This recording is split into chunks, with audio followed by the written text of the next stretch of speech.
అయితే ఈరోజు ఈ 4.5 సంవత్సరాల కాలంలో ఒక సైకో చేతిలో ఈ రాష్ట్రం అల్లాడిపోయింది. ఈ అల్లాడిపోయిన ఈ రాష్ట్రానికి ఒక దిక్సూచిలా ఈరోజు చంద్రబాబు నాయుడు గారు, పవన్ కళ్యాణ్ గారు కూడా కనబడుతున్నారు.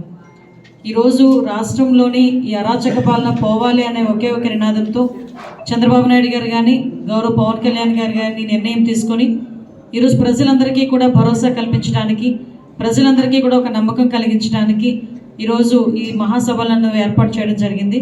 దీనికి ఏ పదాలు, ఏ పేర్లు అయితే తీసుకుంటున్నారో ఆ పేరులోనే ఒక వైబ్రేషన్ ఉంది, ఒక పాజిటివ్ వైబ్ ఉంటుంది. ఎందుకంటే అన్న నందమూరి తారక రామారావు గారు ఆ రోజుల్లోనే పార్టీ పెట్టేటప్పుడే తెలుగుదేశం పిలుస్తుంది రా కదిలిరా అని చెప్పి ఒకే ఒక నినాదంతో కొన్ని లక్షల మంది ప్రజలు రోడ్ల మీదకి రావడమే కాకుండా 9 ఇందాక పెద్దలు చెప్పినట్టుగా 9 నెలల కాలంలోనే ప్రభుత్వానికి అప్పచెప్పిన ఘనత ఆ ఒక్క వర్డ్లో ఉంది. మళ్ళా తిరిగి ఈరోజు ఈ రాష్ట్రాన్ని రక్షించుకోవాలి అనుకునేటప్పుడు డెఫినెట్గా ప్రజలకి ఈ నినాదంతోనే ముందుకెళ్ళాలి అని గౌరవ చంద్రబాబు నాయుడు గారు నిర్ణయం తీసుకొని ఈరోజు ఈ కార్యక్రమానికి నేమ్ పెట్టి ఈరోజు ప్రజల్లోకి రావడం జరుగుతుంది. నిజంగా చాలా శుభపరిణామం కింద భావించాలి. ఈరోజు ప్రజలందరూ కూడా అల్లాడిపోయే పరిస్థితి నుంచి ఒక ఊరట కావాలి. దానికి చంద్రబాబు నాయుడు గారు, పవన్ కళ్యాణ్ గారు కలిపిన అడ్మినిస్ట్రేషనే ఈరోజు ప్రజలందరికీ కూడా అవసరం. ఎందుకంటే సూపర్ 6 అని చెప్పి ఇందాక మన పెద్దలు కూడా చెప్పున్నారు. ఈరోజు అన్ని రకాల అఘాయిత్యాలతో పాటు ముఖ్యంగా మహిళలు చాలా ఇబ్బందులు పడే పరిస్థితి.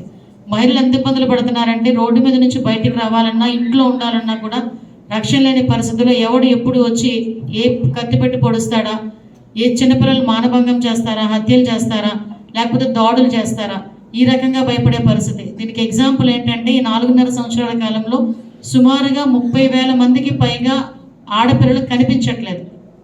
ఈ 4.5 సంవత్సరాల కాలంలో 1,89,000 కేసులు నమోదైనవి. నమోదు కాని కేసులు ఇంకెన్ని ఉన్నాయో ఒకసారి మనందరం కూడా ఆలోచన చేసుకోవాలి. అదేవిధంగా నిత్యావసర వస్తువుల ధరలు పెరిగిపోయి పిల్లలకి ఉద్యోగాలు లేక తల్లిదండ్రులు నిజంగా అల్లాడిపోయే పరిస్థితి ఉంది.